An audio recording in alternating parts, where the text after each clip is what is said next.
Mr. Chair, H.R. 3221 makes a remarkable investment in higher education at a time when our country needs it the most. But during these tough economic times, students need to be able to access an affordable education. In my home state of Maine, we have one of the highest high school graduation rates in the country, but one of the lowest rates for entry into college. Far too often, qualified, hardworking students in my state don't go to college because their families just can't afford it.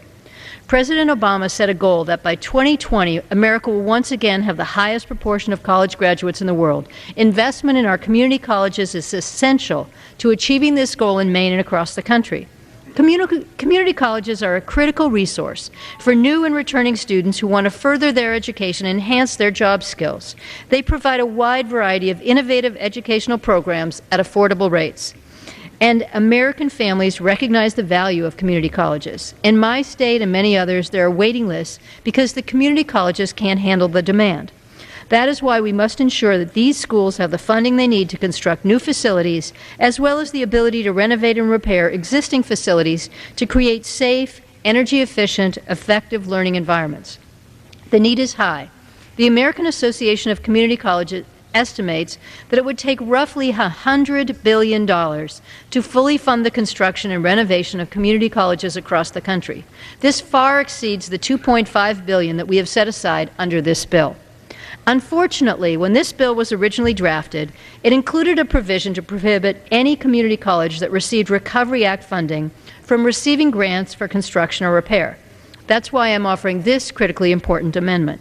The intent of the recovery package was to provide temporary injection of money into our economy and to create jobs and support our states, schools, and local communities who are struggling during an economic downturn.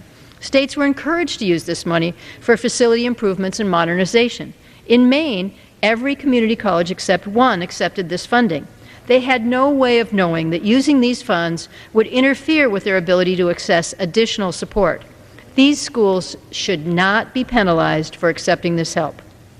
It is also important to note that this amendment would also permit historically black colleges and universities to receive assistance under this bill, even if they also received assistance under the Higher Education Act of 1965.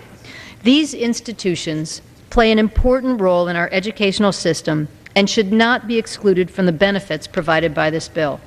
As President Obama declared, it's time to reform our community colleges so that they provide Americans of all ages a chance to learn the skills and knowledge necessary to compete for the jobs of the future.